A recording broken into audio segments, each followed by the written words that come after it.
Madame, Monsieur, bonjour, bienvenue à vous dans cette émission spéciale. Il est des terres qui ne se contentent pas d'abriter l'histoire, mais de la façonner. Des terres où le silence des montagnes et l'immensité du désert ont appris aux hommes l'art de l'écoute et la patience du dialogue. L'Algérie, carrefour millénaire des civilisations, est de celle-là.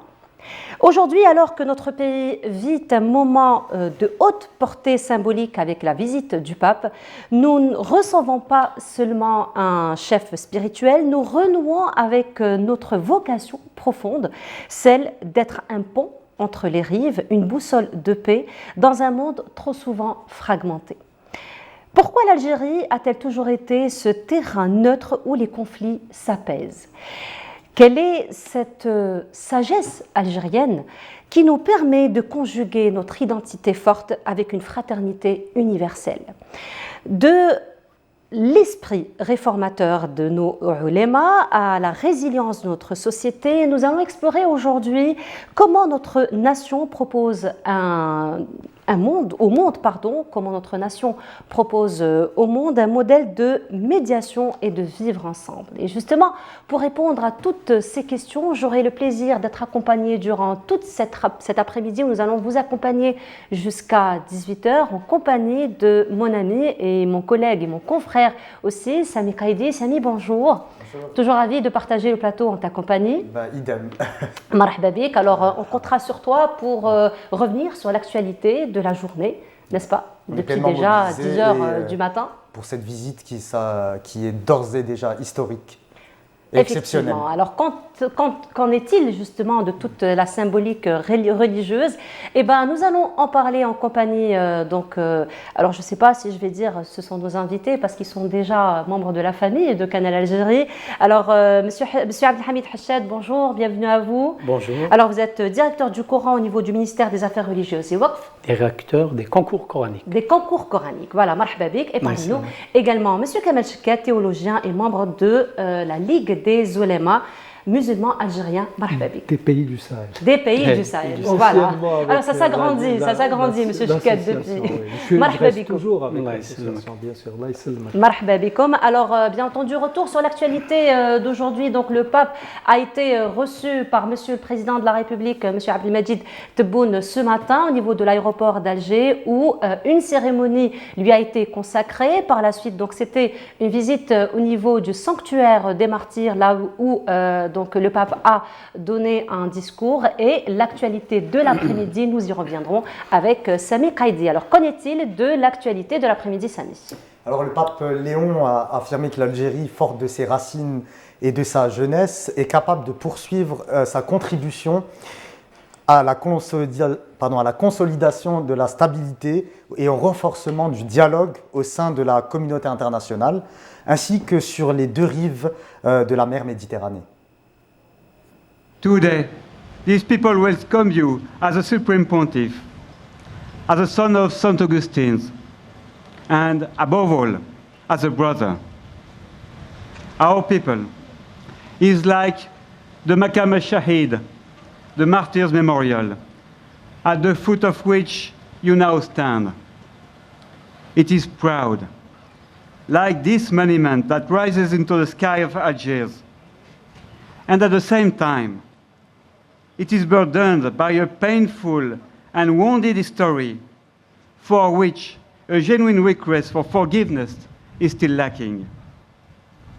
It is an incredibly resilient, young, diverse people, eager for encounters, and whose hospitality speaks for itself, as a son of St. Augustine, and has been preparing to welcome you as a son of this land. Marhaba bik fi bladna. Eh bien, figurez-vous que le souverain pontife a également souligné que le fait de se recueillir devant ce monument commémoratif est plus qu'un hommage à l'histoire de notre pays, l'Algérie, et à la mémoire d'un peuple qui s'est battu pour son indépendance et pour recouvrir sa pleine souveraineté et sa dignité. Dear Algerian brothers and sisters, Peace be with you. Assalamu alaikum.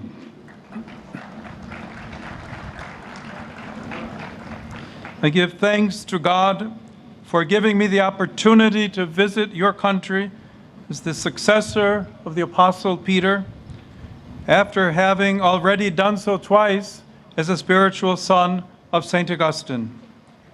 However, I stand before you first and foremost as a brother who is delighted to be able to renew through this meeting the bonds of affection that bring our hearts closer together. Looking at all of you, I see the face of a strong and young people whose hospitality and fraternity I have experienced frequently. In the Algerian heart, friendship, trust, and solidarity are not merely words, but values that matter and give warmth and strength to your life together. Donc, on revient, Samy, à l'affirmation du pape Léon que l'Algérie, justement, de par sa force, de ses racines et de sa jeunesse aussi, c'était une déclaration qu'il avait fait ce matin au niveau de Maqam Chahid. Probablement, on reviendra sur cette actualité. Tout à fait, qui est plus que symbolique, pour la simple et bonne raison que notre pays a fait du vivre ensemble, de la coexistence entre les peuples, un axe fondamental de sa doctrine, de sa politique étrangère.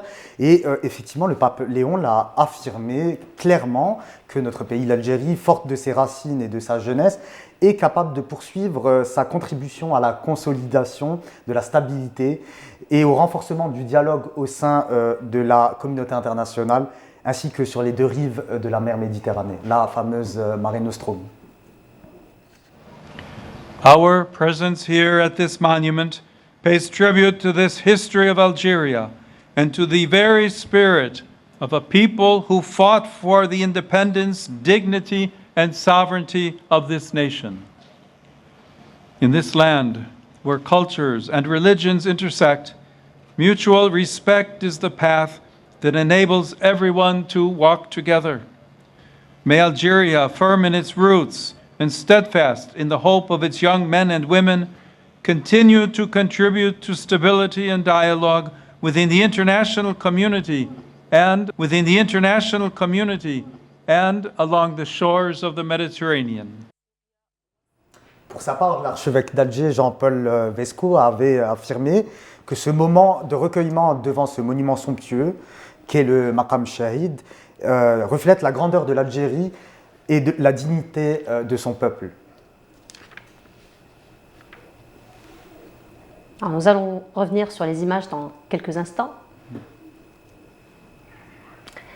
Alors, on va y revenir dans un petit moment, mais cette fois-ci, donc, je reviens à vous, messieurs, monsieur Hachad, monsieur Kamel Cheket. Alors, bien entendu, l'Algérie a une longue histoire, il faut le dire, de cohabitation. Donc, on l'a toujours vu dans l'histoire de l'Algérie depuis des millénaires. Et justement, comment cette visite aujourd'hui peut-elle renforcer le modèle algérien de tolérance religieuse sur la scène internationale, même si je sais que monsieur Cheket, vous n'aimez pas beaucoup le mot tolérance, il y a beaucoup plus lourd que le mot tolérance. Mais c'est tout ce que j'ai trouvé.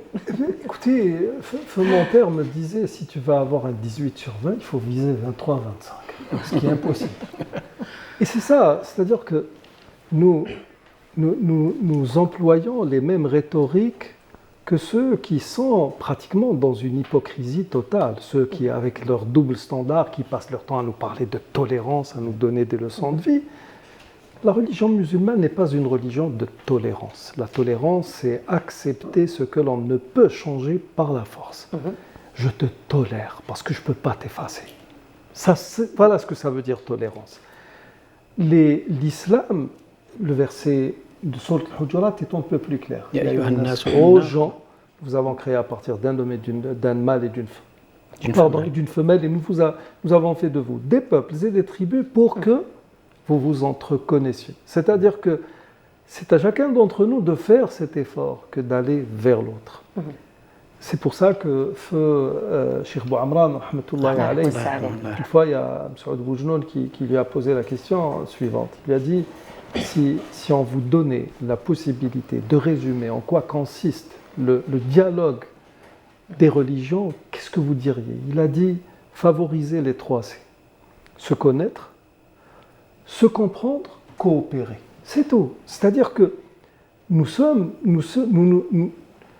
déjà notre religion en elle-même, de par la vocation du culte musulman, la prière, le jeûne, le pèlerinage, tout nous renvoie vers cette idée de citoyenneté active, pas uniquement sur notre propre sol, mais partout dans le monde.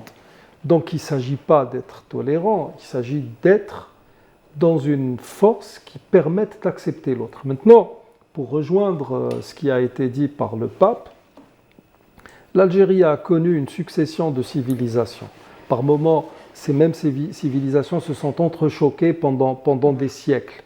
La civilisation romaine, les Phéniciens, Numides, Vandales, et les gens byzantines.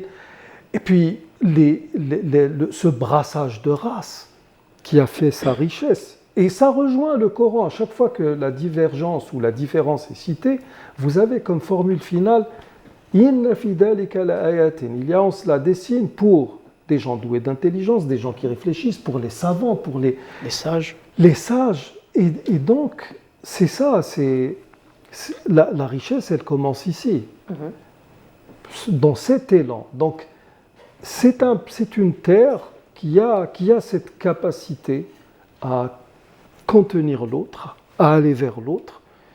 C'est une terre d'accueil, tout simplement. Et là, cette visite, elle n'a rien d'exceptionnel pour l'Algérie, si ce n'est qu'elle peut aider ceux qui n'ont pas encore compris ou qui n'ont pas encore saisi la portée de ce pays, de le comprendre à travers l'histoire. Il va falloir faire cet effort aussi que de s'informer, que de connaître, etc. Et vous me tendez la perche justement, M. Chekhet, par rapport à cela. M. Hachad, quel signal justement fort l'Algérie aujourd'hui envoie-t-elle au monde, donc le temps d'une visite, donc c'est vraiment le temps d'une visite.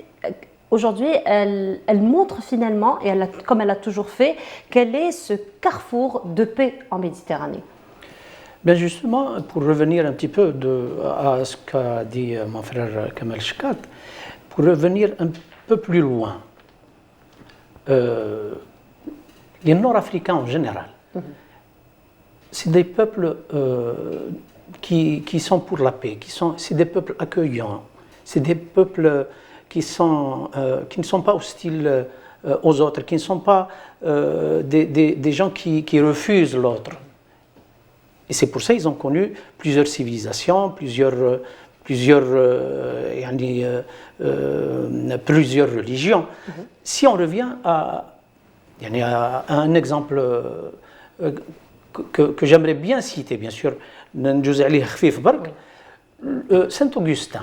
Saint-Augustin, quand il a commencé, il est fils d'un païen, et sa mère, elle est chrétienne, fils d'un païen, et sa mère, elle est chrétienne, et lui, il a fait sa traversée en cherchant la vérité. Il a commencé par entreprendre la méthode du doute, où il avec Imam al-Ghazali, donc il a commencé par le doute. Puis il a opté pour la religion de son père. Il est allé jusqu'à refuser toutes les religions. En fin de compte, il s'est installé et il a embrassé le christianisme. Donc, c'était presque, je dirais, l'image de la population à cette époque. Donc, الناس ما كانوش ضد بعضهم لا ضد المعتقدات تاع بعضهم. Ils acceptaient la différence entre eux dans une même famille. Donc, pour arriver à l'avènement de l'islam, c'est la même chose. On a 15 siècles d'islam dans cette terre et on n'a pas connu en un seul exemple où il y a eu la non-contrainte à la religion. Il n'y a pas eu ما كانش كاين اضطهاد ولا إكراه على الدين. durant tous les 15 siècles passés.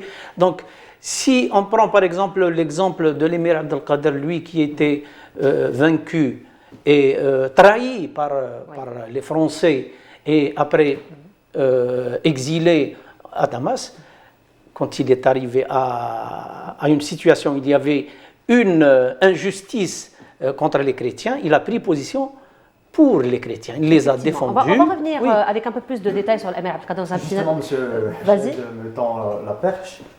Donc Saint-Augustin naît à Sogaras le 13 novembre 354.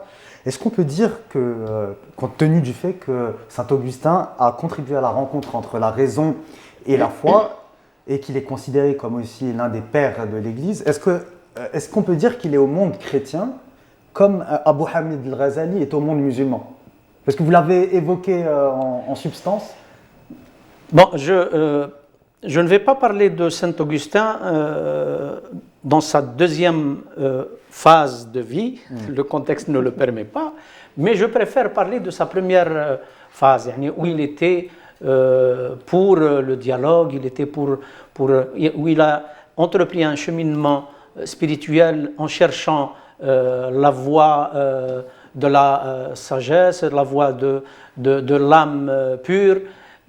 Si on prend cette partie de la vie de Saint-Augustin, je suis tout à fait d'accord.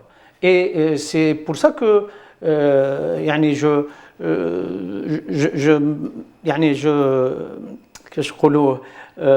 suis ravi de cette visite du pape, lui qui s'inspire de Saint-Augustin, et je pense qu'il va essayer de s'investir avec l'Algérie sur ses principes et sur ses valeurs que Saint-Augustin a défendues dans sa première partie de vie. Très bien. Alors, oui, allez-y. Pardon.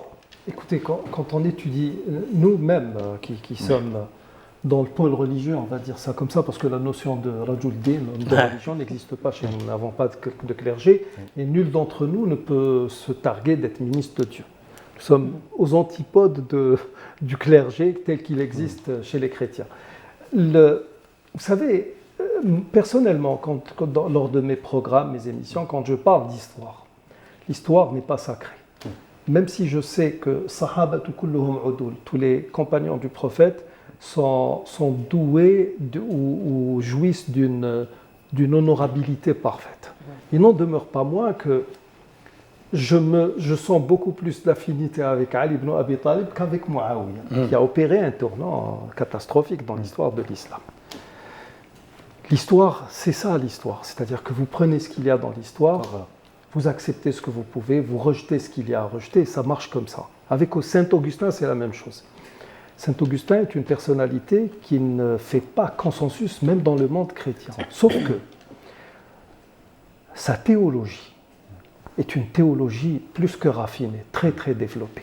Attention, quand on étudie la théologie chrétienne en Europe était une théologie sclérosée, jusqu'à ce que viennent les musulmans. Saint Thomas d'Aquin, s'il connaît tout ce qu'il connaît actuellement comme rayonnement, son corpus, c'est grâce à Ibn Rushd, Al-Farabi, j'en passe. Saint Augustin n'a pas eu à faire ça. Il a fait un cheminement qui va passer du manichéisme en passant par... Il va arriver au doute méthodique. Ensuite, il va avoir des controverses carrément avec sa mère Monica. Il va pleurer. Et c'est là que vous allez voir les confessions, c'est quelque chose de terrible à prendre en considération. La cité de Dieu aussi. Sauf que la cité de Dieu, elle ne cadre pas très bien avec son affaire avec les donatistes. La cité de Dieu, c'est un peu plus aussi une réponse au sac de Rome aussi, qui a eu lieu en 410. Oui, mais le problème, c'est qu'il était partie prenante. C'est ça le problème. Donc, nous, maintenant, nous sommes dans un fait purement... nous sommes dans la raison d'État. Nous avons des orientations de l'État algérien, nous les respectons. Ça s'arrête là. Et justement, reviens. Oui, c'est une visite, attention, c'est une visite d'État. Oui. Elle n'a rien de religieux. Elle n'est pas, du moins pas au premier plan. Et c'est pour cela il va falloir tout donner à chaque chose la mesure qui lui sied. Donc, juste pour abréger, Saint-Augustin, c'est un esprit terrible, entre guillemets, dans le bon sens du terme, qu'il va falloir que nous étudions. Et puis, il a un parcours théologique qui est celui des lumières de l'islam. C'est quelque chose de fabuleux. Et moi, j'aimerais que nos chercheurs, nos penseurs, réfléchissent sur ça, parce que autant avant l'islam, il y a eu ça. Gélas Ier était un numide qui était pape, c'est lui qui a inventé le principe de laïcisme. Donc, c'est la diplomatie, c'est la soft diplomatie. C'est aussi un concept à faire valoir en politique. À développer, effectivement. Oui. Alors, on revient à l'actualité. Bien entendu, la visite de l'Algérie s'inscrit dans une visite africaine. C'est l'Algérie par laquelle le pape a choisi donc, de commencer, suite aussi à une invitation officielle qui lui a été lancée par le président M. Abdelmadjid Tebboune lors de sa visite donc, au Vatican en juillet dernier. Et bien entendu, c'est le troisième pays terre d'islam que le pape visite après la Turquie et le Liban. Alors on sait que la Turquie et le Liban, ça s'est déjà inscrit dans le processus déjà par ses prédécesseurs, mais l'Algérie a été son choix de commencer par l'Algérie. C'est une première. Aujourd'hui, c'est une première. Et quelle est cette symbolique aujourd'hui sur le plan religieux, sur le plan humain, sur le plan, encore une fois, d'ouverture à ce dialogue interreligieux, à ce dialogue civilisationnel? C'est quand même... Allez-y. Alors, c'est hautement symbolique. Et puis, c'est surtout quand on a écouté les deux discours, ma foi, comme dirait l'autre, ils ont envoyé du lourd. Oui, dans la mesure où vous avez carrément déjà le fait d'aller au mémorial des martyrs algériens. On va revenir justement à l'itinéraire. C'est un message plus que fort, adressé à la colonisation, Et puis, vous avez ce désir commun d'investir dans le spirituel. Nous sommes, avec toutes les tragédies que connaît le monde actuellement, ce que vivent nos frères en Palestine, en Orient, ma foi, c'est bon. Nous sommes dans un monde qui est en perte de sens, dans un monde où les institutions dites internationales... Le droit international est même remis en question. C'est bon, c'est la faillite totale. Nous sommes au même point qu'à la mort de la Société des Nations. Oui, tout à fait. C'est bon. Maintenant, moi, tel que je lis l'actualité, il ne reste plus que nous nous réveillons un jour et que l'on entende les médias mainstream nous dire voilà, maintenant c'est l'avènement du gouvernement de Lucifer. Je m'attends à ça, tout simplement, c'est-à-dire que j'en arrive à ça. Je suis peut-être. Est-ce que c'est une faillite morale? Peut-être trop, un peu trop. Non, mais attendez, on parle de faillite morale aussi. Oui, le fait de décider d'investir dans le spirituel, c'est un choix judicieux, dans la mesure où ça peut parer à la faillite qui s'est inscrit pendant des décennies dans un matérialisme dialectique. C'est une vision philosophique qui finalement connaît sa faillite. Et puis, à l'heure actuelle, comme je l'ai dit tout à l'heure dans d'autres espaces, peut-être que parler du spirituel ou bien favoriser le spirituel pour une paix durable dans le monde, c'était peut-être quelque chose qui paraissait utopique il y a 10-15 ans. Mais maintenant, avec les neurosciences, c'est bon. Nous savons que c'est la seule issue. Parce que les neurosciences nous disent que même dans l'étude d'un phénomène religieux, la religion s'impose comme une sorte de programme inné chez l'être humain. Donc, investir dans ce sens, en passant par les 3 C de Cheikh Bouamran, se connaître, se comprendre, coopérer, ça serait vraiment une solution. La sauce risque vraiment de prendre. C'est ce qu'on espère, M. Hachad, votre regard par rapport à cette symbolique. Ce que je pourrais ajouter à ce qu'a dit mon frère Kamel, c'est que je crois que le pape et, je dirais même, toute la communauté internationale sont arrivés à une conviction qui est celle de la valeur et la position de l'Algérie, qu'occupe l'Algérie actuellement. Absolument. L'Algérie est devenue un pays, un élément stabilisateur dans la politique internationale un élément incontournable.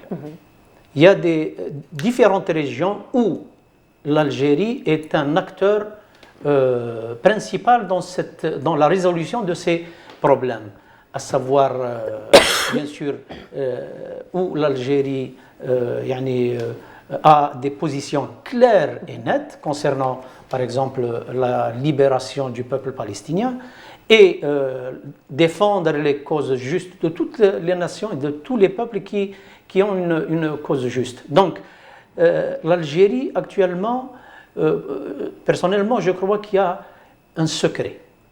Je ne peux pas l'exprimer, je ne peux pas le détailler, mais l'Algérie a un avenir prometteur. L'Algérie pourra faire beaucoup de choses. Et ce penchant, cette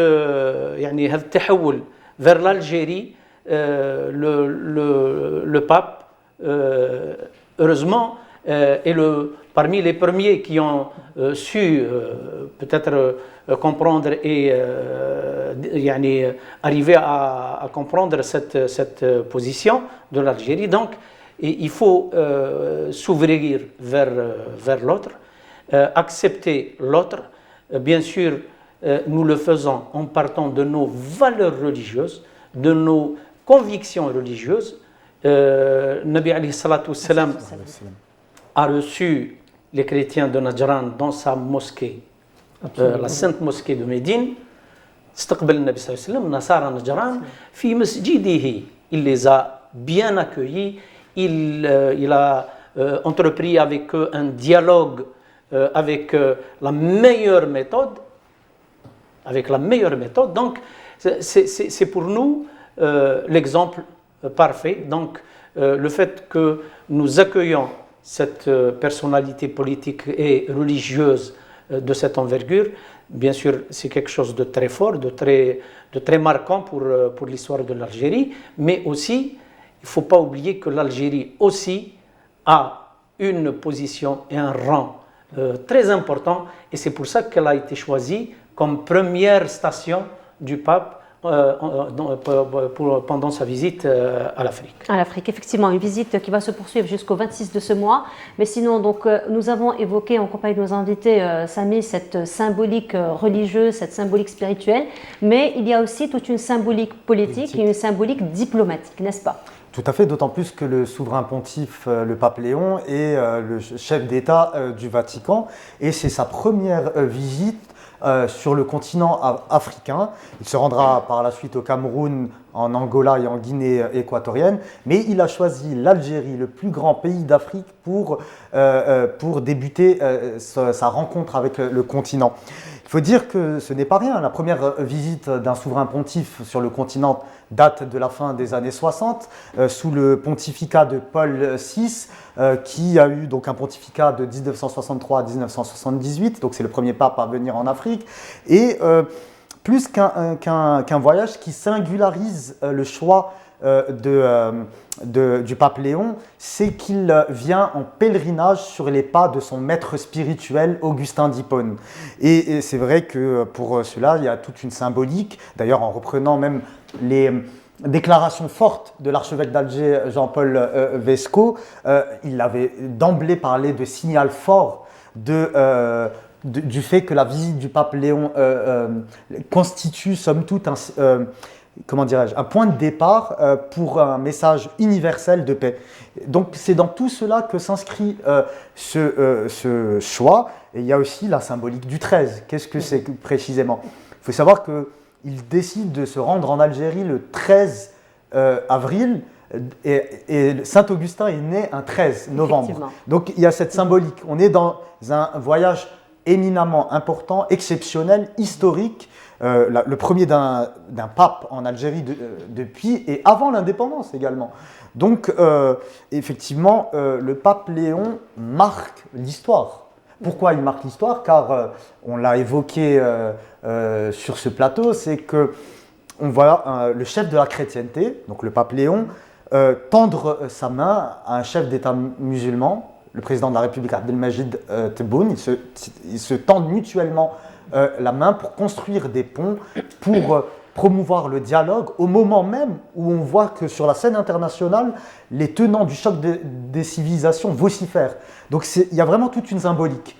Voilà, c'est deux hommes de raison qui mettent en place finalement les mécanismes du dialogue, du vivre ensemble, de la coexistence. Et ce n'est pas une surprise pour l'Algérie, car, encore une fois, il faut rappeler à nos téléspectateurs que c'est les efforts de l'Algérie qui ont fini par inscrire aux Nations Unies la résolution 72-130 qui porte sur l'instauration de la journée internationale pour le vivre ensemble, qui a lieu en 2017 et qui est célébrée le 16 mai de chaque année. Effectivement. Alors, restons toujours dans cette symbolique. Nous avons parlé donc de la symbolique du choix de l'Algérie comme première station de cette visite africaine, mais il y a un deuxième choix qui n'est pas fortuit, qui n'est pas opportun, qui est très réfléchi, chargé de symbolique, c'est l'itinéraire que le pape suivra entre aujourd'hui et demain, qui a donc commencé par le sanctuaire des Martyrs, passant donc par la grande mosquée d'Alger, et par la suite, donc ce sera la basilique Notre-Dame d'Afrique. Demain, Inch'Allah, il sera à Annaba. Là aussi, c'est toute une symbolique qui est finalement transmise. Alors, quelle serait finalement cette symbolique? Écoutez, je présume que pour le pape, ça s'inscrit comme dans une logique de pèlerinage. C'est d'un point de vue purement théologique, c'est un retour aux sources pour lui. Pour nous musulmans, c'est une dimension qui peut-être qui dépasse un peu le cadre du christianisme pour englober tout ce qui a trait à l'humanité, dans la mesure où cette partie du monde qui s'appelait autrefois la Numidie, vous avez il y a des gens qui, on a l'impression que les populations ont été formées au changement, au choc, puis aux résiliences. Et à chaque fois, c'est des nations qui se relèvent, c'est des nations qui s'acceptent mutuellement, c'est des nations qui ne restent pas dans la rancœur et la vindicte. Et avec l'avènement de l'islam, la transition a été on ne peut plus facile. Alors, tout ceci a fait que cette Algérie est devenue une terre d'accueil. Maintenant, déjà, il y a un point sur lequel je voudrais revenir par anticipation. Certains pourraient nous dire, mais attendez, vous êtes en train de parler d'un non-musulman, vous lui accordez autant de mérite, signalons que quand les Nasara Najran sont venus rencontrer le messager de Dieu à la mosquée de Médine, lors d'une de leurs liturgies, ils ont officié sur la cape du messager de Dieu, sallallahu alayhi wa sallam. Il a enlevé sa cape, vous mettez là-dessus. Écoutez, ce n'est pas un geste anodin. Oui. Alors, franchement, on a fait beaucoup moins que ça avec la réception ou l'accueil de ce pape. D'un autre côté, maintenant, pour revenir à cette Algérie, vous savez, il va falloir maintenant faire preuve de maturité. J'ai déjà donné un exemple, on s'est rencontrés autour d'un plateau, j'ai parlé de la lettre de Grégoire VII envoyée à Nasser al-Hammadi, faisant les louanges de ce respect des religions ou des libertés religieuses qui prévalaient dans cette partie du monde musulman. C'est devenu le monde musulman. Ça vous donne une idée de la maturité parce que partout où vous irez, vous avez deux religiosités. Vous avez la religiosité officielle, Tadayun Rasmi, et la religiosité populaire, Tadayun Shabi. Sur le plan officiel, les choses étaient bien balisées. C'est-à-dire, nous avons des non-musulmans avec nous, nous les respectons. C'est le Coran qui nous y enjoint. Il n'y a pas à tergiverser ou à chercher. Ensuite, vous avez dans cette même Béjaïa un grand théologien, philosophe apologète qui s'appelle Raymond Lull, qu'on appelait l'Arabicus Christianus, c'était l'arabe chrétien, qui vient jusqu'à Bougie, qui va sur une place publique pour insulter le prophète sallallahu alayhi wa sallam. Que fait la population? Ils ne l'ont pas lynché.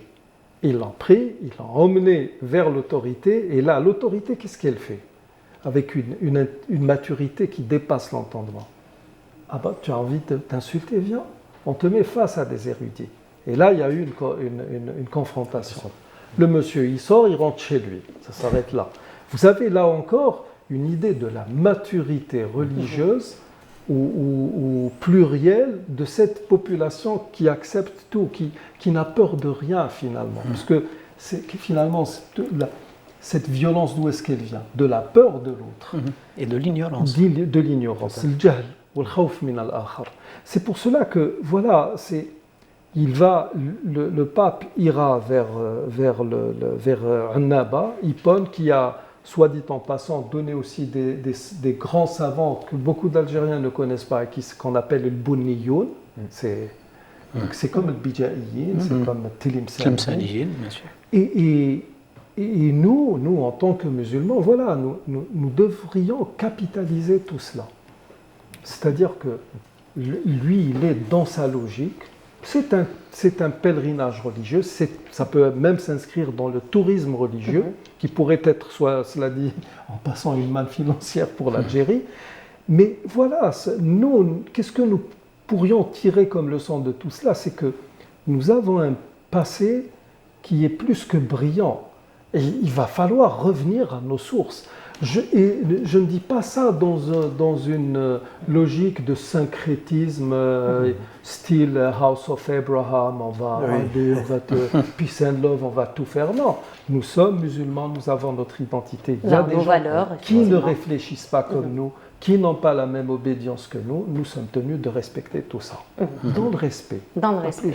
Effectivement, et c'est ce que notre religion prône d'ailleurs. Absolument. Voilà. Alors, excuse-moi, très rapidement, pour revenir aussi sur le plan politique et diplomatique. Avant de revenir sur le plan politique, probablement on restera sur le plan spirituel avec M. Hachette. Justement, oui, pour moi, cette visite et ce choix, il est révélateur. Et il cache beaucoup de secrets. Donc, il faut peut-être se focaliser sur l'essentiel pour ne pas dévier un petit peu la cause. Donc, cette visite, il faut la voir de cet angle. Le pape, derrière lui, il y a 2,4 milliards de chrétiens catholiques. Il vient à l'Algérie, un grand pays musulman, presque 50 millions de musulmans, un grand pays de par sa surface, un grand pays de par son histoire, et qui appartient à une nation qui a 2 milliards, presque 200 millions de musulmans. C'est pratiquement révélateur. Ça veut dire, cette rencontre sur une terre musulmane, dans un pays à majorité écrasante de musulmans, il y a une minorité chrétienne, bien sûr, que nous acceptons, que nous on vit ensemble avec la manière la plus ordinaire, mais le fait de symboliser cette rencontre entre ces deux grandes nations, ces deux grandes religions, c'est vraiment très symbolique. Ça veut dire on a réussi à établir des ponts et des relations de dialogue et de compréhension, comme l'a si bien dit mon frère Chebkat. Donc il faut s'investir sur ces principes pour mieux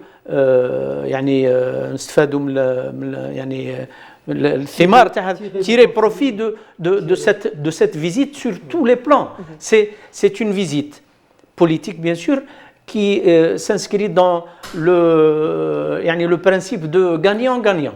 On est tous gagnants dans cette visite, et j'espère, Inch'Allah, qu'on va tirer des fruits importants. Effectivement. Juste, je reviens à vous dans un petit moment, je reviens à toi, Samy, juste dans un petit moment pour revenir sur l'aspect politique, je vous donnerai la parole, mais avant cela, il y a quelques instants, nous avons évoqué un autre symbole national et universel par la même occasion. On pourrait parler probablement de croisement de pensée, nous avons parlé de l'Émir Abdelkader. L'Algérie a vu naître justement plusieurs de ces symboles. Cette fois-ci, on vous propose donc d'aller voir ce reportage qui revient sur l'Émir Abdelkader, le modèle de l'homme universel. C'est un reportage signé Lamia Boudbouda, on se retrouve juste après. Son nom évoque souvent le fondateur du premier État algérien moderne, grand stratège militaire et héros de la résistance populaire, mais réduire l'émir Abdelkader à ses seuls faits d'armes serait passer à côté de l'essentiel. Dans ce reportage, nous avons choisi de porter un autre regard, celui d'un fin lettré rompu à la philosophie grecque, un passionné des sciences islamiques et un modèle de l'homme universel. Dans la 4e de couverture que le journaliste écrivain Kasmaïl lui a consacrée, on peut lire ceci. D'après The New York Times, Abdelkader mérite d'être classé parmi les plus éminents et rares grands hommes du siècle. Mais on ne peut comprendre la personnalité de ce grand homme qu'en se référant à l'enseignement et à l'éducation spirituelle qui le rattachent profondément à l'islam. Émir Abdelkader, il a décrété un État en fin de compte, un État moderne, avec une armée, avec sa smala, avec ses lieutenants, ses généraux. La dimension de l'Émir Abdelkader, elle est spirituelle, philosophique et militaire. Pourquoi? Parce que lui, dans son enfance, à Al-Ghetna, dans la périphérie de Mascara, de la ville de Mascara, il baignait dans une culture musulmane et aussi ouverte sur le monde. Il lisait beaucoup. Ce qui veut dire, lui, il avait ses professeurs, il avait des gens qui l'entouraient. Et dans le madrasa hadik, il apprenait l'astronomie, il apprenait Ibn al-Arabi, la philosophie, Socrate, même les mathématiques. En fait, la culture de l'Émir Abdelkader, elle est pluridisciplinaire. La personnalité de l'émir a séduit et parfois conquis ses propres adversaires. Le général tortionnaire Bugeaud disait de lui que c'était un homme de génie. L'officier danois Dinsen, qui le rencontra, écrira sur la page de titre « L'humanité et la justice profondément ancrées dans le respect scrupuleux de la loi sont les deux fondements de son règne ». Son sens de la justice dépasse les clivages religieux et culturels. Il se révèle comme un homme profondément tolérant. Même les prisonniers de guerre sont traités comme des invités. Le premier évêque d'Alger, qui s'appelle Dupuche, qui a écrit un livre où il révère, il salue la mémoire de l'Émir Abdelkader en tant que tolérant, malgré la différence de la religion, mais ils avaient des valeurs cardinales humanistes et humanitaires entre eux. La preuve, quand l'Émir Abdelkader a été détenu, injustement, à Amboise, il est parti lui rendre visite.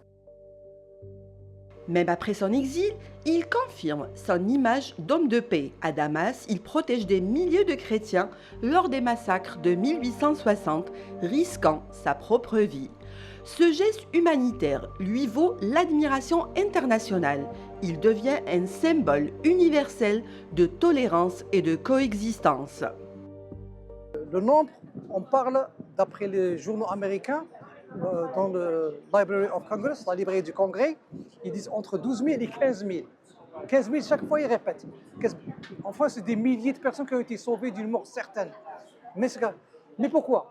Au nom de l'islam, au nom de l'humanité, au nom du pardon, au nom de l'amitié, de la bonne intelligence.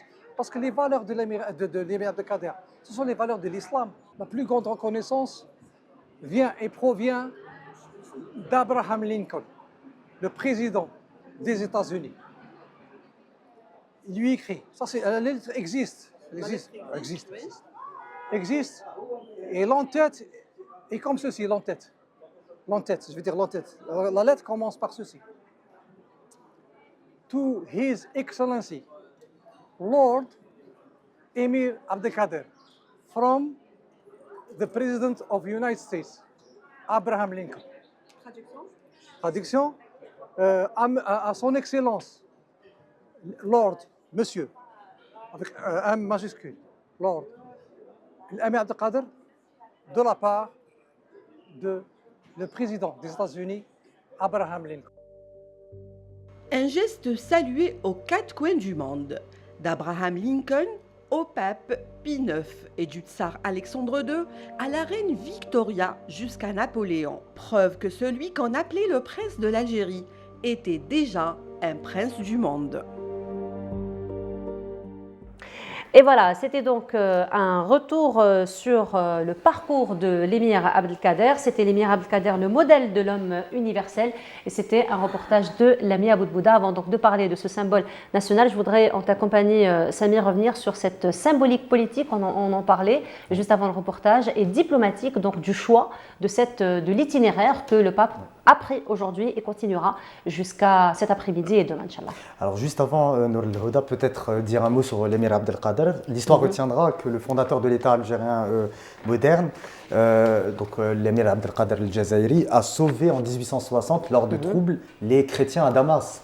Et en leur ouvrant la porte de sa demeure, une action qui a été à l'époque internationalement saluée. Donc on peut dire qu'entre l'Algérie et les chrétiens, c'est une longue histoire de bienveillance et de respect mutuel.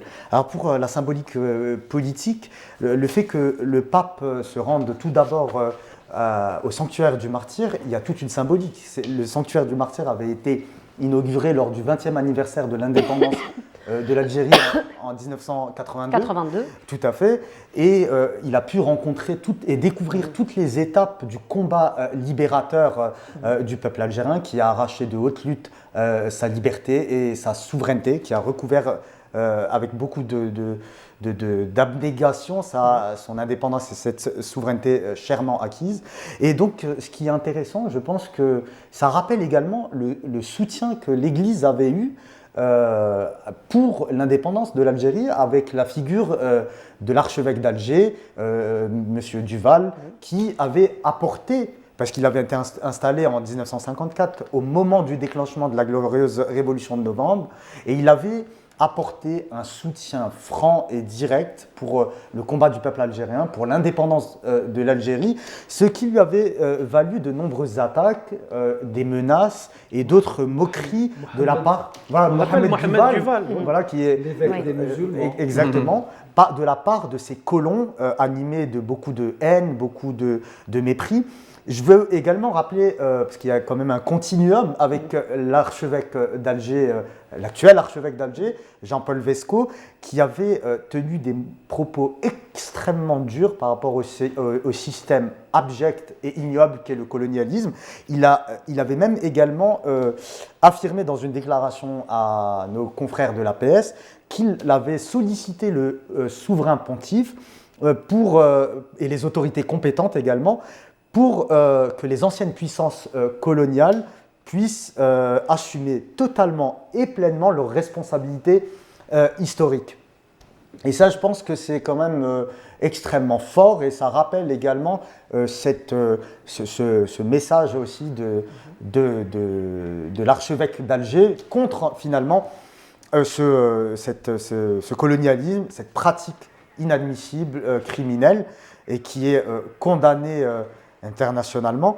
Ce qui me marque aussi, ou ce qui est aussi important de souligner, c'est que l'Algérie est un petit peu, avec le choix de cette visite papale, elle reflète aussi la place stratégique qu'a notre pays sur la scène internationale, au confluent, au carrefour de l'Afrique, de la Méditerranée, mais de ce qu'on appelle également sur le plan international le Sud global, parce que aujourd'hui l'Église du XXIe siècle, c'est une église qui n'est plus occidentale, qui est de plus en plus tournée finalement vers l'Amérique latine, vers l'Afrique, où il y a vraiment eu une mutation une mutation finalement démographique. Et je pense que le choix de venir en Algérie, outre le fait que cela va détruire finalement toutes ces campagnes malveillantes contre notre pays, qui tend à présenter l'Algérie comme étant un pays intolérant, etc., va aussi marquer dans le Sud global, dans le Global South.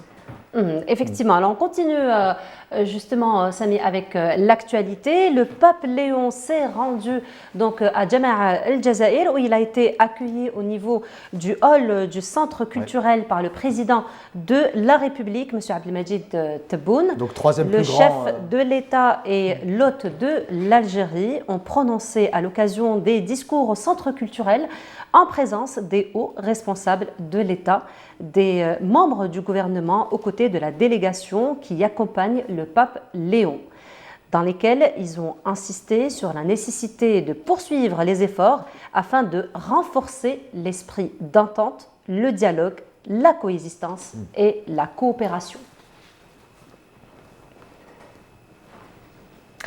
Et nous allons revenir justement sur les différentes déclarations. Et le président de la République a souhaité la bienvenue au pape Léon en Algérie, carrefour des civilisations, riche de son histoire millénaire. Et justement, on en parlait il y a quelques instants en compagnie de nos invités sur cette symbolique hautement spirituelle, religieuse, diplomatique, mais aussi politique par rapport au choix de l'Algérie, donc par rapport pour qu'elle soit justement la première station de sa visite. On revient sur la déclaration donc, du Monsieur le Président de la République, M. Abdelmajid Tebboune. Je vous laisse voir ces déclarations.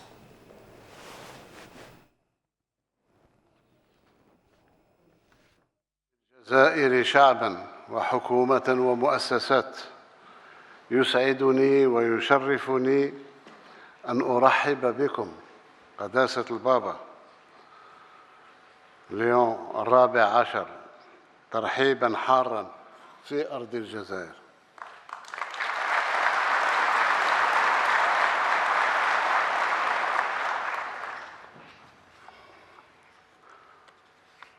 Et le président de la République a rappelé également l'héritage de Saint-Augustin qui constitue, avec celui de l'émir Abdelkader, fondateur de l'État algérien, la fierté de l'Algérie. On y revient dans un petit moment. À présent, nous sommes en direct et nous sommes justement là en train de découvrir la visite donc, du pape au niveau de la salle de prière donc, de la grande mosquée d'Alger. يتلقى قداسة البابا شروحات وافية عن هذا الصرح المعماري الذي تسخر. Voilà, c'était donc, nous étions en direct et nous avons vu donc la visite du pape Léon au niveau de la grande mosquée d'Alger, particulièrement la salle de prière. C'est un petit peu l'histoire qui se répète. Vous êtes revenu sur cet exemple du prophète alayhi salatu wassalam qui lui a reçu les chrétiens dans sa mosquée. Aujourd'hui, on les reçoit aussi dans notre mosquée. C'est un autre message fort, n'est-ce pas? Bien sûr, absolument. Alors, avant de reparler donc, de cette symbolique, on continue donc avec l'actualité. Je vous disais que le président de la République a souhaité donc, la bienvenue au pape Léon. Donc, voilà. Donc, c'était quelques images. Encore une fois, nous sommes en direct. Alors, je reviens encore une fois. Donc, le président de la République a souhaité la bienvenue au pape Léon en Algérie, carrefour des civilisations riches de son histoire millénaire. On écoute donc la déclaration de Monsieur le Président Abdelmajid Tebboune.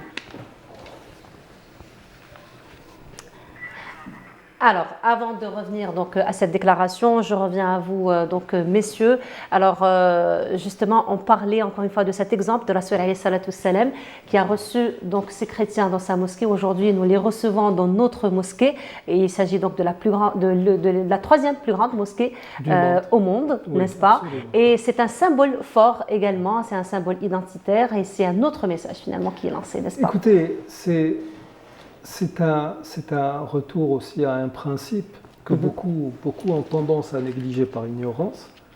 Certains de nos frères, comme le CC, nous nous battons d'ailleurs contre ce genre d'idée, il n'y a pas de gris, il y a du noir, du blanc, dar al-kufr, dar l'islam, et ça s'arrête là. Alors, si tu n'es pas avec moi, tu es contre moi, je t'excommunie, je t'efface.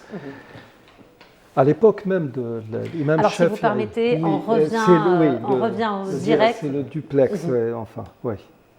هذا الحدث التاريخي بامتياز يحمل أبعادا روحية عميقة ورسائل تتجاوز الإطار الكنسي إلى فضاء عالمي أوسع، وتحت شعار السلام تأتي هذه الزيارة التاريخية لتعزز الأخوة والإنسانية ونشر ثقافة التعايش. قالها قداسة البابا ليون بأن زيارته للجزائر ستكون لمواصلة بناء جسور التعاون بين العالمين. من قلب قاعة الصلاة بجامع الجزائر، هذه القاعة التي تتسع لأزيد من 120,000 مصل. Et voilà, c'était donc, nous étions en direct et nous avons vu encore une fois la visite, et nous avons vu le pape donc visiter la salle de prière de la grande mosquée. Monsieur Chouket, je vous laisse encore sur votre lancée. Oui, alors là, ce que nous sommes en train de voir, ça nous plonge dans un concept des pieux prédécesseurs, Salaf Saleh, puisque à l'époque de l'imam Shafi'i, on a déjà commencé à parler de Dar al-Mu'ahada, la demeure du pacte. Ça veut dire que là où nous sommes engagés dans des relations avec des vis-à-vis qui ne partagent pas les mêmes convictions religieuses que nous essayons de trouver des points de convergence, des bases communes, common grounds, sur lesquels nous allons travailler. Je vous reprends encore une fois, on repart au niveau de la grande mosquée. نعم، تخطف الجزائر اليوم أنظار العالم بزيارة تاريخية لقداسة بابا الفاتيكان ليون.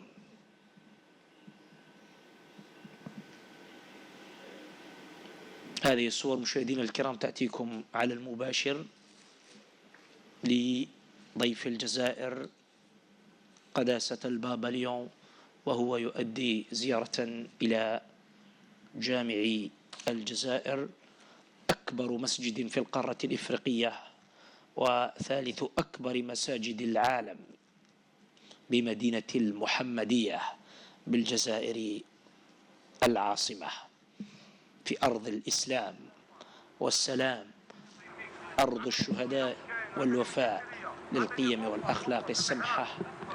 يستقبل قداسة البابا ليون. إنها خطوة تحمل رسائل قوية. Nous avons vu donc le pape en compagnie du recteur de la grande mosquée, Cheikh El-Qassemi, avec qui nous avons grandi d'ailleurs, n'est-ce pas? Alors, je vous repasse la parole, M. Donc c'est ça, c'est ce que vous êtes en train de voir n'est pas une chose qui est étrangère à la culture de l'islam, n'est pas étrangère au message même du Coran et de la tradition prophétique, puisqu'elle s'inscrit dans ce prolongement. Et voilà, et puis il y a un point très important, vous venez de faire une remarque qui pèse lourd. Alors, allez-y. Oui, je viens de le remarquer que... Moi-même, je ne l'ai pas remarqué. Oui, je crois que... C'est toute une lecture sémiologique, ce que vous avez fait. Oui, je crois. Enfin, j'ai remarqué que le pape, pour la deuxième fois... Aujourd'hui, bien sûr, au moment où il était en visite... On repart juste voir la visite. وهو برفقة عميد جامع الجزائر محمد المأمون القاسمي الحسني.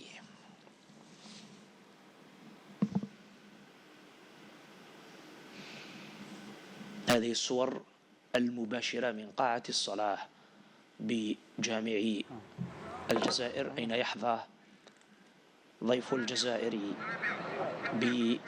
بشروحات وافية حول هذا المعلم الهندسي الذي تزخر به الأمة الإسلامية باعتباره أكبر مساجد القارة الإفريقية وثالث أكبر مساجد العالم.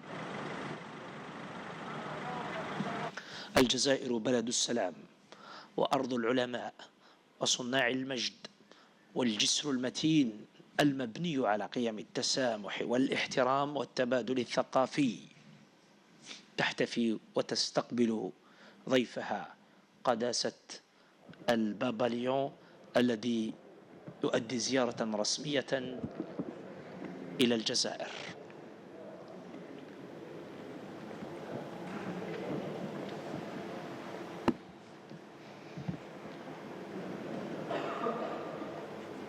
يتسع جامع الجزائر لأزيد من 120 ألف مصل وبه مئذنة.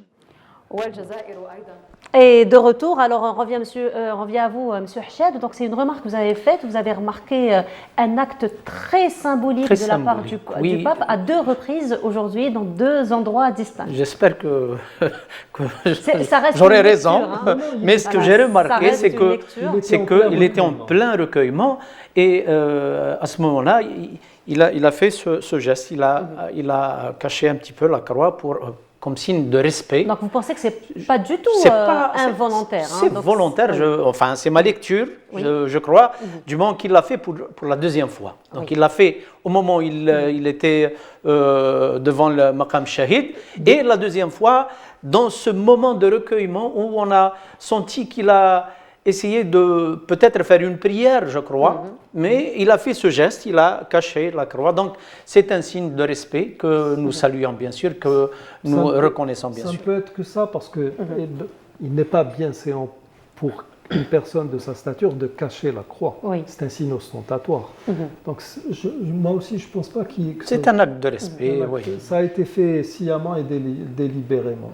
Alors justement, vous étiez en train de suivre avec beaucoup d'attention le direct. Alors on revient justement à la mosquée.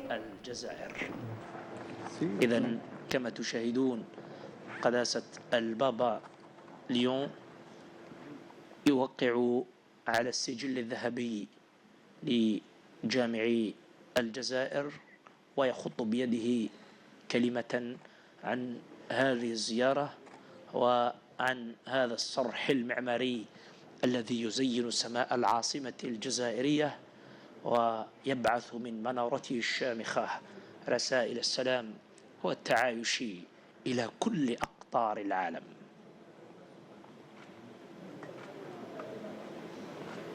برمزيتها التاريخية وبأهميتها الكبيرة في عالم اليوم تخطف الجزائر أنظار العالم.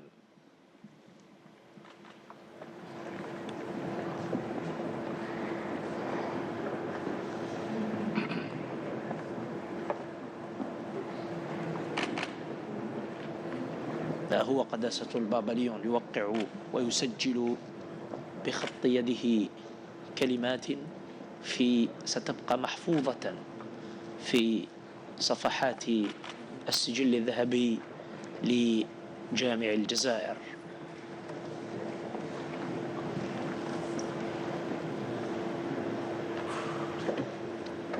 فهو الذي أشاد كثيرا بالدور الذي تلعبه الجزائر في الحوار وتعزيز الثقافات والتبادل الحضاري من خلال كلمته التي ألقاها بقاعة المحاضرات بالمركز الثقافي لجامع الجزائر.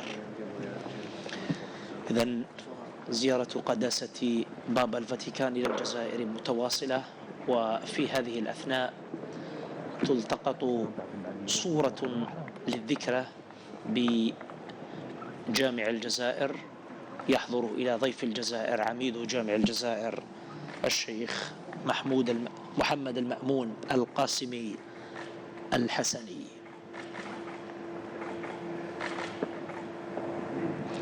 ها هي الجزائر موطن القديس أوغسطين تستقبل ضيفها وتكرمه في زيارة لها أبعاد دبلوماسية وروحية وحضارية، وتعكس مكانة بلد كان ولا يزال جسرا للتواصل بين الحضارات، وتبرز هذه الزيارة دورا كبيرا تاريخيا لبلد الشهداء في التعايش والحوار.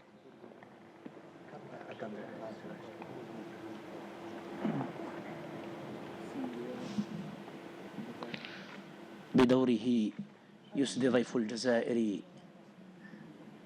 وساما لعميد جامع الجزائر في تبادل للهدايا نظير الاستقبال الحار والحافل الذي حظي به في زيارته إلى الجزائر. هذه الزيارة التي لم تكن اختيارا اعتباطيا، بل جاءت في وقت تتسم فيه حالة من الاستقطاب الشديد على المستوى الدولي. الجزائر كانت ولا تزال منارة للسلام وللتعايش وللحوار. هذه الصورة التذكارية ستبقى خالدة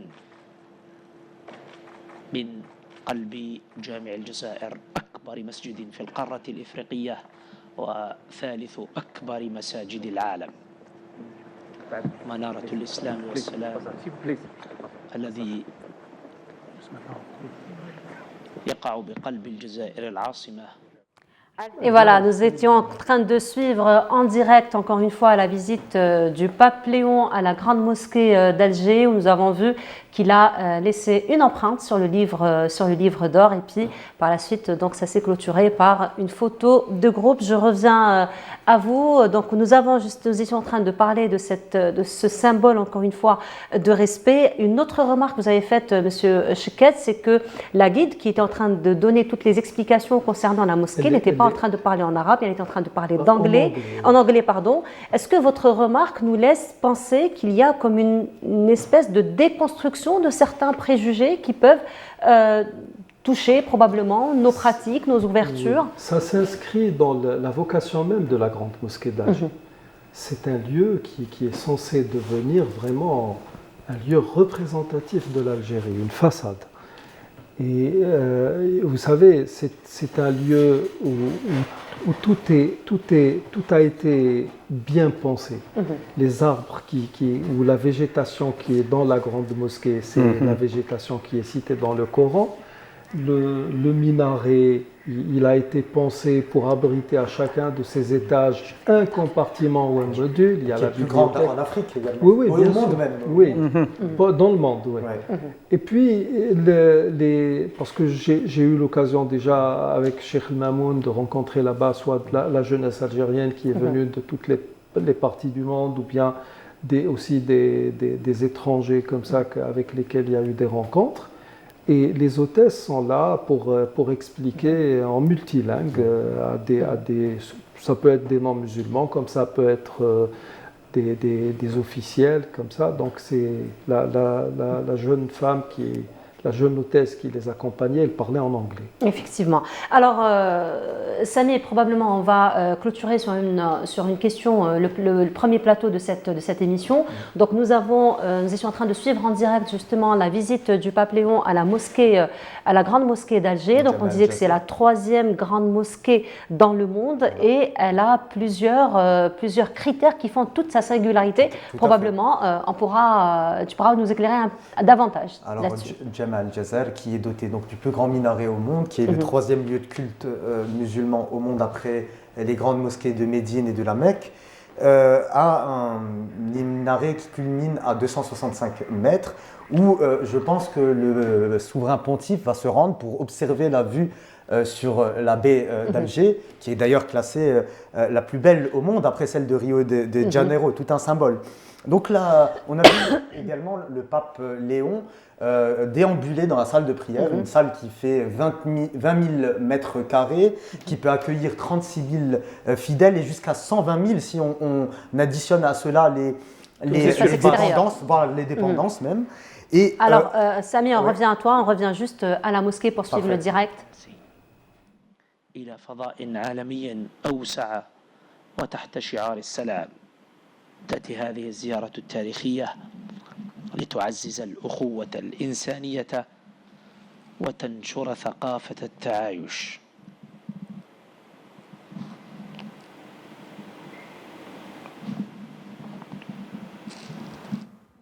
Et donc, d'autres informations concernant la Grande Mosquée d'Alger? On a vu que le souverain pontife avait l'air très ému en déambulant, en découvrant ces tapis, qui représentent d'ailleurs l'art algérien par excellence, car c'est plus de 10 000 mètres carrés de tapis, la surface la plus grande au monde également, un autre record, et qui représente la totalité de l'art algérien dans toute sa diversité et également dans toute sa beauté.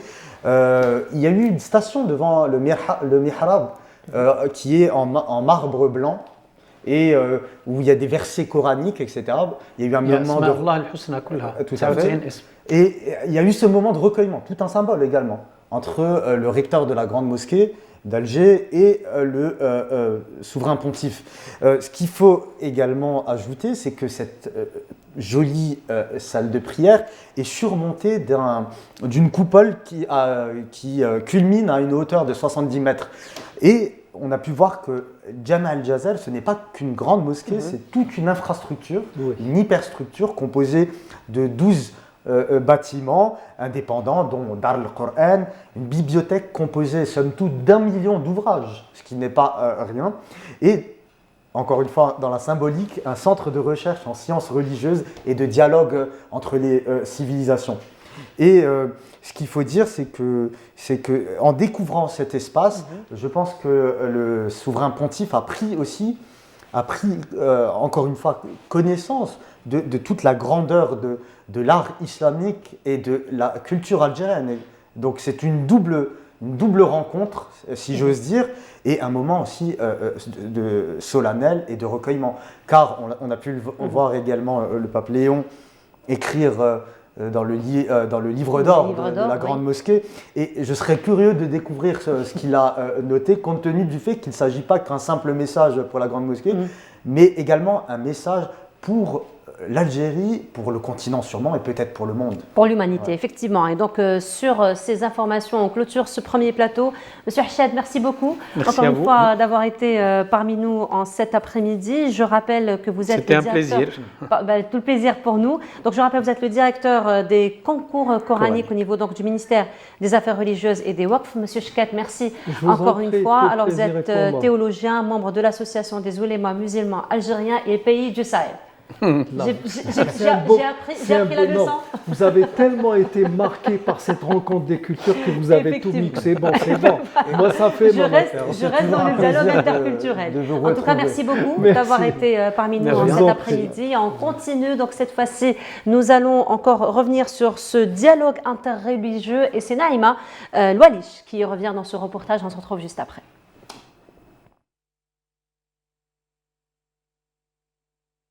Terre antiquement hospitalière, l'Algérie conserve les ressorts concrets de tolérance et de dialogue interreligieux.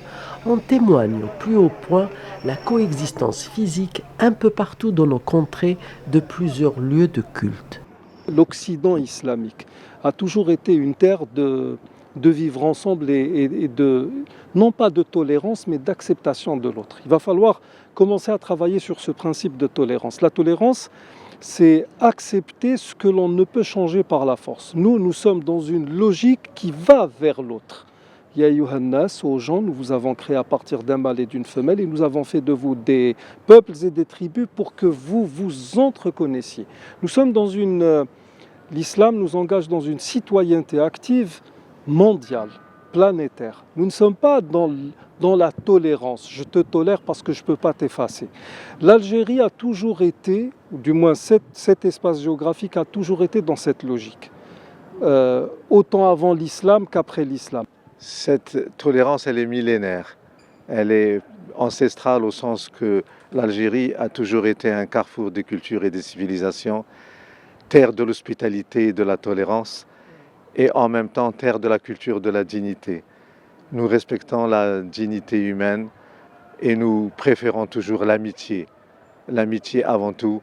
Et l'amitié islamo-chrétienne, elle est déterminante quant à la paix dans le monde. Et nous partageons avec le Saint-Père et le Vatican ce souci de paix avant tout.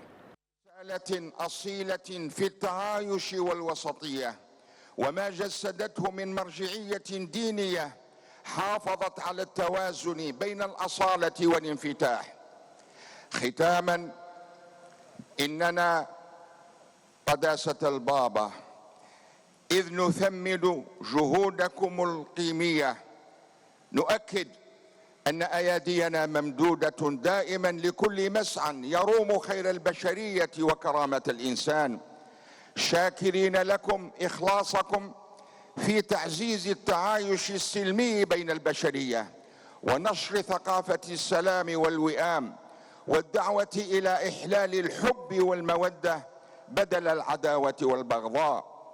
نسأل الله أن يجعل لقاءنا هذا خطوة مباركة في درب السلام، وأن يبارك كل جهد صادق يسعى إلى توسيع دوائر التفاهم بين المؤمنين، وأن يهب عالمنا مزيدا من السكينة والعدل. وتفضلوا يا قداسة البابا بقبول فائق التحية والتقدير والاحترام. السلام عليكم.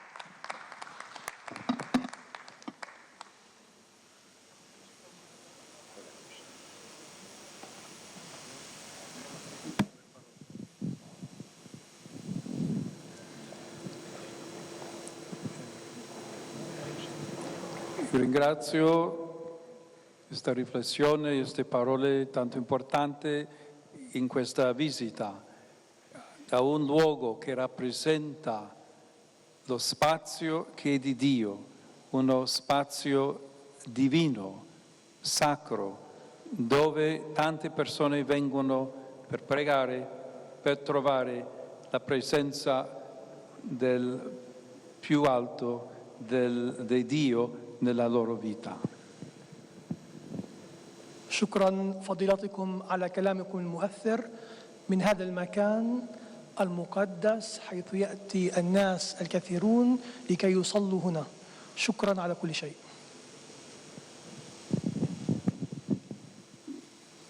Come lei sa, vengo con molta gioia in Algeria perché è la terra anche del mio padre spirituale Sant'Agostino, che anche ha voluto insegnare tanto al mondo, soprattutto con la ricerca della verità, la ricerca di Dio, riconoscendo la dignità di ogni essere umano e l'importanza di costruire la pace.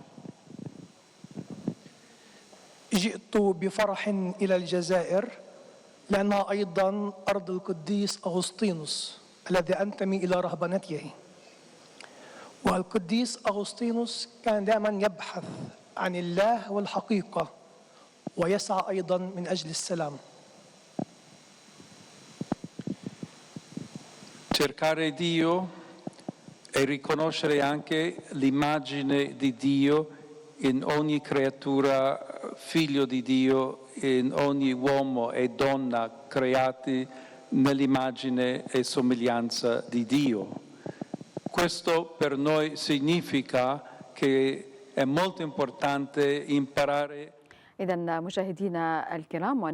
Voilà, c'était donc encore une fois, nous étions en direct de la grande mosquée d'Alger. Nous avons suivi une allocution donc du pape devant le recteur et aussi la délégation qui l'accompagne. Et à présent, on revient donc au reportage de Naïma Al-Walish, elle qui s'intéresse à ce dialogue interreligieux dans ce reportage, et on se retrouve juste après. L'Algérie conserve les ressorts concrets de tolérance et de dialogue interreligieux. En témoigne au plus haut point la coexistence physique un peu partout dans nos contrées de plusieurs lieux de culte. L'Occident islamique a toujours été une terre de vivre ensemble et de, non pas de tolérance, mais d'acceptation de l'autre. Il va falloir commencer à travailler sur ce principe de tolérance. La tolérance, c'est accepter ce que l'on ne peut changer par la force. Nous sommes dans une logique qui va vers l'autre. Ya Yohannas, aux gens, nous vous avons créé à partir d'un mâle et d'une femelle et nous avons fait de vous des peuples et des tribus pour que vous vous entreconnaissiez.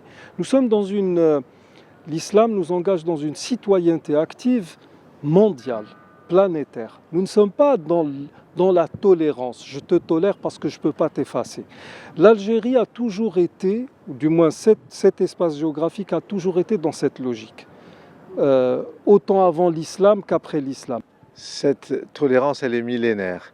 Elle est ancestrale au sens que l'Algérie a toujours été un carrefour des cultures et des civilisations, terre de l'hospitalité et de la tolérance, et en même temps terre de la culture de la dignité.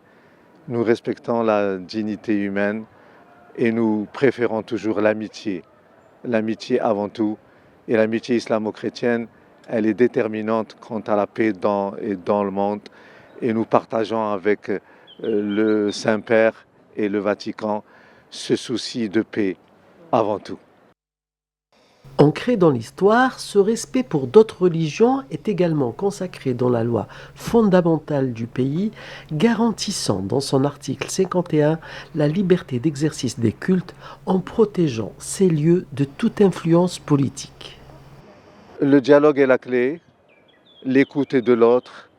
Les chrétiens en Algérie se sentent algériens et ils apprécient cette culture de la paix du peuple algérien et de la nation algérienne. Avant l'islam, c'était une terre qui a toujours refusé la tyrannie, qui a toujours refusé la rébellion. Et je vais vous donner un exemple qui peut paraître loin de notre sujet, mais qui quand même mérite d'être médité et étudié.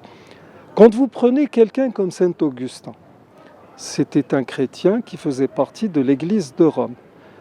C'était un esprit aiguisé. Pourquoi ? Parce qu'il n'était pas dans la sclérose mentale que dictait l'Inquisition qui est née en Europe. Nous sommes dans une autre configuration. Saint Augustin a bien développé la théologie chrétienne sans être influencé par les grands penseurs de l'islam, comme ce fut le cas pour, par exemple, Saint Thomas d'Aquin, qui a été influencé par Al-Farabi, Ibn Sina et j'en passe. Et maintenant, sur le plan historique même, je citerai en exemple la lettre envoyée par le pape Grégoire VII en 1076 au souverain de Béjaïa, Nasser al-Hammadi, pour le féliciter justement pour le respect des libertés religieuses et aussi pour placer un évêque ici en Algérie, et plus précisément à Béjaïa. Et cette ambiance, ce vivre ensemble, n'a été rompu qu'à partir de 1510, après l'invasion espagnole de Béjaïa, où l'on a ramené d'Europe l'Inquisition. L'Algérie a toujours été une terre d'accueil et de vivre ensemble. Au-delà de la teneur mémoriale de ce respect pour la coexistence des religions, l'Algérie a créé une commission nationale des cultes autres que musulmans chargée d'entretenir les lieux de culte, d'approuver leur rénovation, prouvant ainsi que le pays garde intact son espace en faveur de la coexistence historique des cultes centrés essentiellement sur le vivre ensemble et le dialogue interreligieux. Voilà, le dialogue interreligieux, un reportage signé Naïm Al-Walish. Nous avons parlé depuis le début de cette émission d'après-midi sur toute cette symbolique religieuse, spirituelle, mais aussi on t'a accompagné, Sami, de toute cette symbolique diplomatique, politique. Qu'en est-il de l'aspect anthropologique? Qu'en est-il de l'aspect littéraire? Nous allons en parler à présent en compagnie de nos invités, à savoir Madame Zubeida Ma'amriya, bonjour. Bonjour. C'est toujours un plaisir de vous compter parmi nous. Merci Alors, beaucoup vous êtes auteur, mais aussi conseillère de Madame la ministre de la Culture, Marhaba bik, et parmi nous également historien, anthropologue. Il s'agit donc de Monsieur Zahim Khanchlaoui. Marhaba bik. Marhaba bik, bonjour. Merci beaucoup donc d'accepter notre invitation. Alors, Monsieur Khanchlaoui, je commence par vous. Alors, bien entendu, lorsque le pape a été élu, dans son allocution, première chose qu'il dit, c'est qu'il est fils spirituel donc de Saint Augustin. Donc, en votre compagnie, je souhaiterais qu'on revienne sur le parcours de Saint Augustin, mais surtout sur sa singularité. Qu'est-ce qui fait qu'aujourd'hui, Saint Augustin est un homme universel, qu'il continue donc jusqu'à aujourd'hui à être étudié et aussi à fasciner le monde? Tout à fait. Donc, Saint Augustin, c'est avec l'émir Abdelkader, si on veut, c'est les deux noms les plus connus de l'Algérie, c'est nos ambassadeurs éternels et perpétuels. Deux figures universelles, effectivement. Universelles qui ont des passerelles, peut-être qu'on aura l'occasion d'en parler, sur la similitude entre leur parcours. Mais commençons par Saint-Augustin. D'ailleurs, je dirais que le pape, on parle beaucoup de l'impact de la visite sur l'Algérie, mais il y a aussi l'impact de l'Algérie sur le pape. Parce que le pape, il vient ici non seulement en visite officielle, mais il vient en pèlerinage. Il vient sur les pas de son maître spirituel. Et rappelons que ce n'est pas la première visite du pape. Bon, c'est vrai qu'il est venu, il n'était pas encore pape, mais il est venu quand même 2 fois en Algérie. C'est sa 3e visite, effectivement. Étant lui-même augustinien, donc, il fait partie de l'ordre de Saint-Augustin.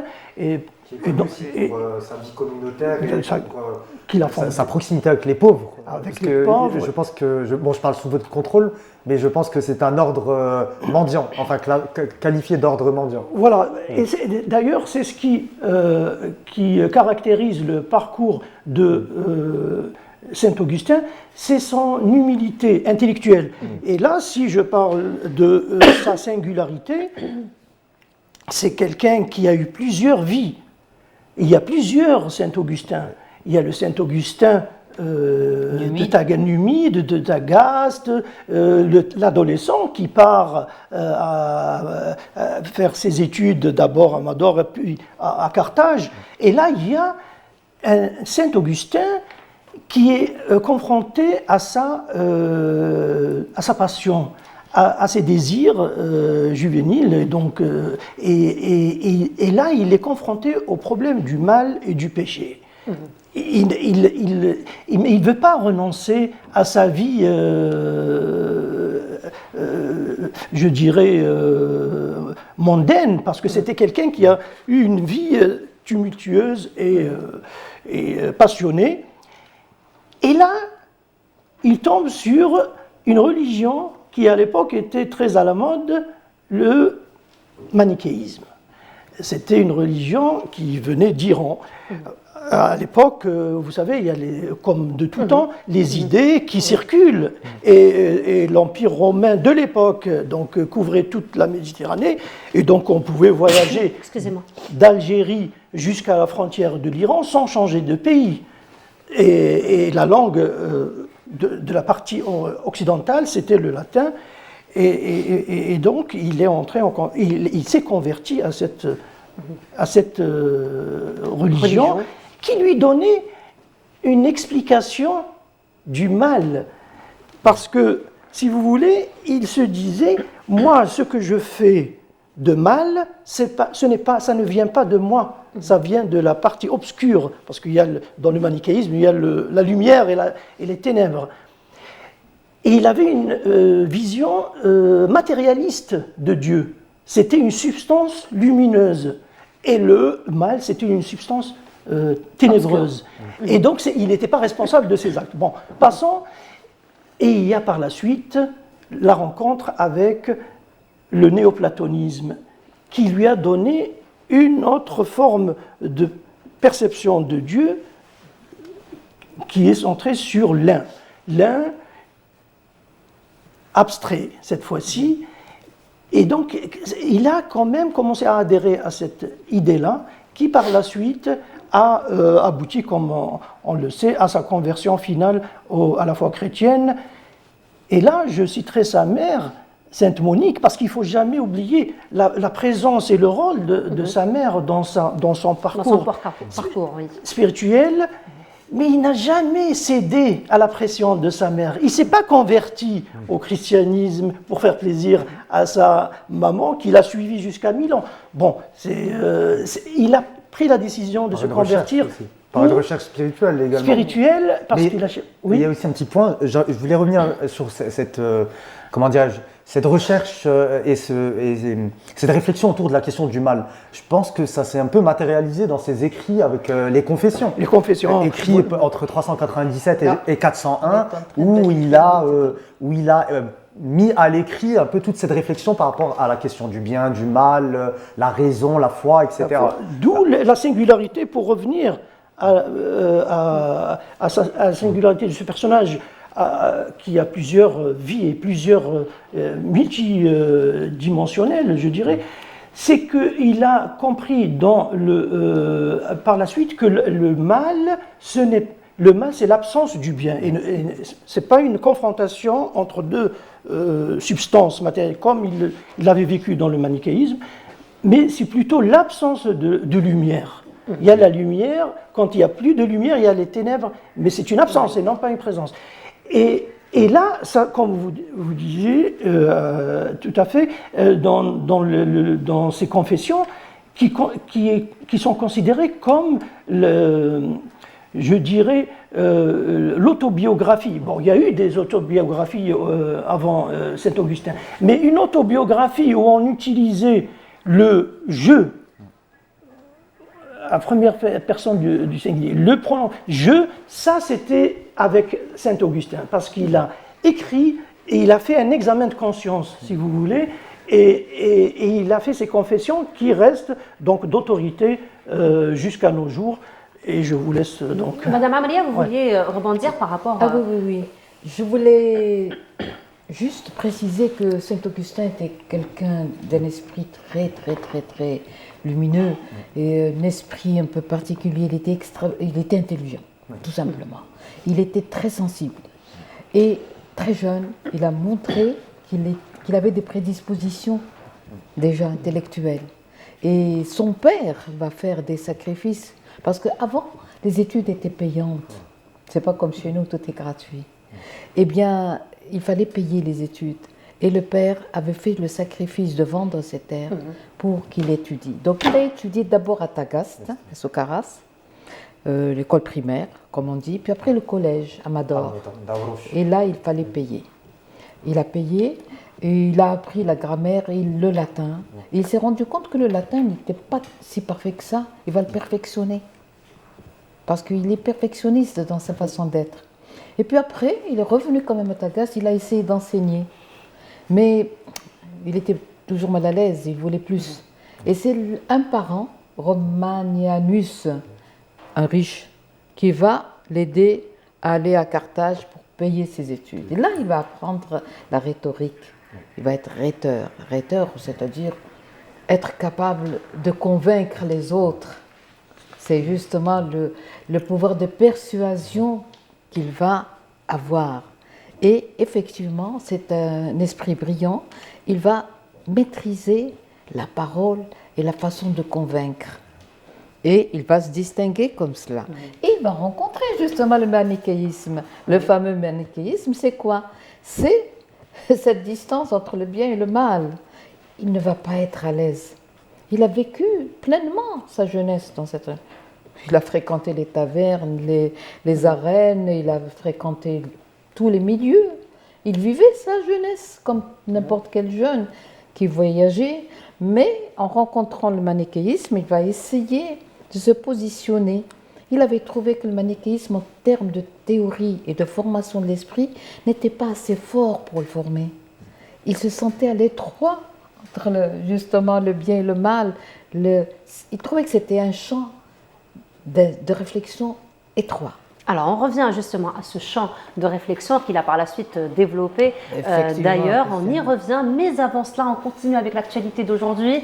Donc, on revient à l'itinéraire du pape. Alors, on rappelle que ce matin, il a été reçu par Monsieur le Président de la République, Abdelmadjid Tebboune, au niveau de l'aéroport d'Alger. Une cérémonie lui a été organisée. Par la suite, donc, c'était une visite du côté du sanctuaire des Martyrs. Troisième ou deuxième escale, c'était au niveau donc de la grande mosquée d'Alger, où il a visité donc la salle de prière et aussi signé au niveau du livre d'or donc de la grande mosquée. À présent, le pape va se diriger au niveau de la basilique Notre-Dame d'Afrique, où il va rencontrer aussi la communauté algérienne. Et nous sommes en direct justement à partir de la basilique Amel Bouakba. Alors Amel, parle-nous un petit peu de la visite attendue du pape au niveau de la basilique donc Notre-Dame d'Afrique. Effectivement, donc, nous sommes à la basilique Notre-Dame d'Afrique, monument emblématique d'Alger, construit au XIXe siècle et dominant la baie de la capitale. C'est ici que le pape Léon est attendu dans le cadre de sa visite inédite en Algérie. À cette occasion, il rencontrera la communauté chrétienne et ses amis dans ce lieu hautement symbolique qui incarne depuis plus d'un siècle justement, la paix entre les religions pour un moment de vivre ensemble et de diversité culturelle et religieuse. Il faut rappeler donc que l'Algérie est le premier pays africain au programme de ce voyage, témoignant de son rôle de terre de rencontre et de dialogue. Et voilà, donc de retour sur le plateau. Merci beaucoup Amel pour toutes ces informations et nous allons te retrouver dans quelques instants dans nos prochaines éditions aussi pour avoir plus ample information sur la visite du pape tant attendue au niveau de la basilique Notre-Dame d'Afrique. Alors justement, Sané, quelques informations sur cette basilique construite il y a déjà un peu plus d'un siècle. Tout à fait. Précisément en 1872 dans la commune de Bolorine et sur un promontoire de 124 mètres faisant face à la mer. Donc cette basilique avait été inaugurée au 19e siècle et sa particularité c'est qu'elle est visible également un peu partout où l'on se trouve à Alger, à l'instar de Jama al-Jazair. Ils se font face. Et ce qui est intéressant c'est que, encore une fois, tout un symbole de l'ouverture de l'Algérie, de l'ouverture d'esprit, de la tolérance, de la coexistence qui fait l'âme algérienne, c'est que notre pays avait contribué au financement de sa restauration entre 2006 et 2010 et avait donné une somme conséquente pour sa restauration. Pour sa restauration, effectivement, oui. Une légende autour de la basilique. Oui. Avant la création. Oui. À cet endroit même, dès le début de la colonisation, il y avait deux bonnes sœurs qui voulaient prier. Elles avaient une petite madone qu'elles plaçaient devant un arbre et elles priaient. À ce moment-là, il n'y avait pas la bâtisse. Et par la force des choses, on a fini par créer une basilique à cet endroit même où les deux bonnes sœurs faisaient leur prière régulièrement. Et la petite Madone, elle était dans la basilique, la fameuse basilique. Donc c'est cette petite légende historique qu'il fallait rappeler. Très bien. Alors très rapidement, pour emboîter vos pas, il y a tout un autre symbole aussi, parce que c'est vrai que cette visite s'inscrit dans une série de symboliques. C'est qu'à l'intérieur de cette basilique, il est inscrit Notre-Dame priée pour les chrétiens et les musulmans. Donc il y a encore cette... un syncrétisme, voilà, syncrétisme religieux extraordinaire. Voilà, qui est illustré. On l'appelle Madame l'Afrique. Les Arabes l'appellent Madame l'Afrique. Et Notre-Dame d'Afrique, c'est l'appellation consacrée par l'Église. Mais Madame l'Afrique, c'est à nous. En quelque sorte, c'est notre sainte. Et nous croyons, Marie, puisque nous sommes la synthèse des religions. C'est la seule religion monothéiste avec le christianisme, où il y a la sacralité de la Vierge Marie et du prophète Isa, Jésus. N'est-ce pas? Voilà, effectivement. Alors on revient à présent au parcours donc, de Saint-Augustin. Alors justement, Monsieur Khenchaoui, connaît-il de l'environnement dans lequel Saint-Augustin a grandi? Connaît-il de l'influence et de l'impact de son environnement, sachant qu'il est, on va dire, l'un des rares donc, de ces symboles qui reviennent finalement aux sources, parce que à la fin de sa vie, donc il revient, donc il choisit de revenir à Tagaste, voilà. À Tagaste, oui, il revient à Tagaste, effectivement. Donc, alors, qu'en est-il justement de l'impact de son environnement? C'est quelqu'un, donc il est fils de son lieu de naissance. Il veut revenir là où il est. D'ailleurs, là, si vous permettez, par rapport au décès de sa mort, la mort de sa mère, Sainte Monique. Donc, ils revenaient tous, lui, son frère et son fils, Adéoda, et sa mère. Et sa mère, elle tombe malade à Ostie, justement, et il est embarrassé avec son frère parce qu'il ne voulait pas qu'elle soit enterrée là-bas. Il voulait la rapatrier. Et là, c'est là où elle lui dit, de toute façon, c'est laisser abandonner cette... L'attachement à la terre. Ben, justement, soft power algérien oblige. Permettez-moi de rappeler aussi à nos téléspectateurs que Sainte-Monique a donné de son nom une ville aux États-Unis, en Californie, Santa Monica, qui est en réalité une pure Souga Arasia. Donc il y a toute cette symbolique. Son nom berbère, c'est Mouna. Mouna. Voilà. Et donc, elle est native de Soukaras, autant que son père Patricius, qui lui n'a pas voulu se convertir à la religion. Il est mort païen. Et donc, Saint-Augustin est mon compatriote. Moi. Je suis compatriote de Saint-Augustin, puisque je suis de Soukaras.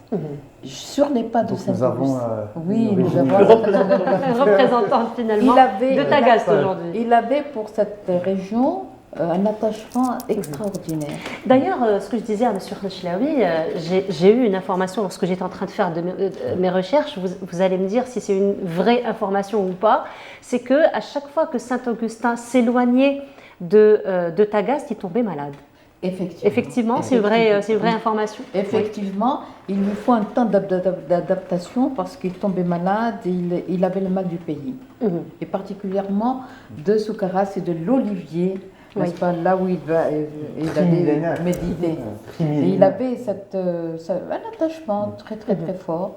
Et évidemment, ça ne l'a pas empêché quand même d'aller ailleurs. Et il est allé ailleurs, effectivement, il va quitter Soukaras, il va aller à Amador, il va aller à Carthage, il revient à Soukaras, et puis de là, il va quand même partir à Rome, où il va passer 6 ans entre Rome et Milan. Et c'est là que cet esprit en ébullition va essayer de trouver un chemin. Parce que lui, vous savez, il ne cherche pas une chapelle, il ne cherche pas un refuge, il cherche Dieu, il cherche la vérité absolue. Donc une cathédrale ou une église, ce n'est pas ça qu'il veut. Il veut trouver un chemin sûr qui le mène vers Dieu. D'ailleurs, il dit,